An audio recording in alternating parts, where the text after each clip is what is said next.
नमस्कार, मी भारती. माझ्या या यूट्यूब चॅनलमध्ये तुम्हा सर्वांचं खूप खूप स्वागत. आजच्या व्हिडिओमध्ये आपण पाहणार आहोत महाराष्ट्रीयन हेअरस्टाईल खोपा.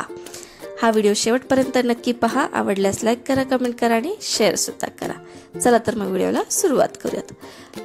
खोपा ही हेअरस्टाईल जी आहे तर ती ब्राह्मणी काष्ट्यावरती प्रामुख्याने केली जाते. पेशवाई लुक जेव्हा तुम्हाला तयार करायचा असतो तेव्हा खोपा ह्या हेअरस्टाईल शिवाय तुमचा लुक हा पूर्णपणे अपूर्ण आहे. ट्रेडिशनलच्या नावाखाली बरेचसं फॅशनेबल हेअरस्टाईल केली जाते. जेव्हा खोपा करायचा असतो पाठीमागे खोपा बांधलेला असतो पण पुढे कुठेतरी मेसी हेअर्स किंवा पफ वगैरे अशा प्रकारे बांधलं जातं. पण मी तुम्हाला अस्सल पारंपरिक पद्धतीने खोपा दाखवते. तर त्याच्यासाठी कंपल्सरी तुम्हाला मधून भांग पाडावाच लागतो आणि त्यानंतर घट्टसर असे केस पाठीमागे घ्यायचे. चपट वळण घ्यायचं पूर्णपणे. पाठीमागे सगळे केस घ्यायचे, ते पूर्ण एका रबर बँडमध्ये बांधायचे, म्हणजे एक पोणी बांधायची. त्यानंतर राहिलेल्या केसांची पेढ्यांची वेणी बांधायची. आता ही जी वेणी आहे ते केसांच्या आपल्या शेवटच्या शेंड्यापर्यंत गेली पाहिजे. तुमच्या केसांची लेंथ कितीही असू द्या, म्हणजे छोटी असू देत मोठी असू देत, तरी सुद्धा तुम्हाला ही शेवटच्या टोकापर्यंत शेंड्यापर्यंतच वेणी बांधायची. ही पूर्णपणे वेणी बांधून झाली की त्याचे तुम्हाला फोल्ड करायचे. आता कसे करायचे ते मी तुम्हाला दाखवते. तर शेवटचं टोक पकडायचं.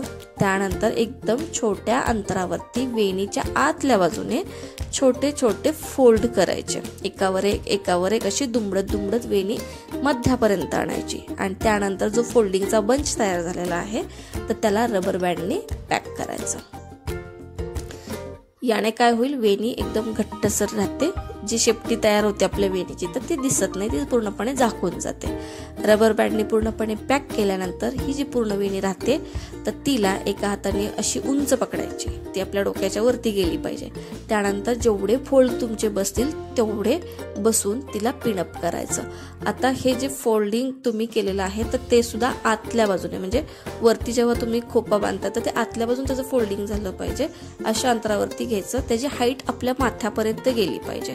अशी एवढ्या अंतरावरती घट्ट अशी फोल्डिंग करायचं आणि नंतर युपीने ते पॅकअप करायचं.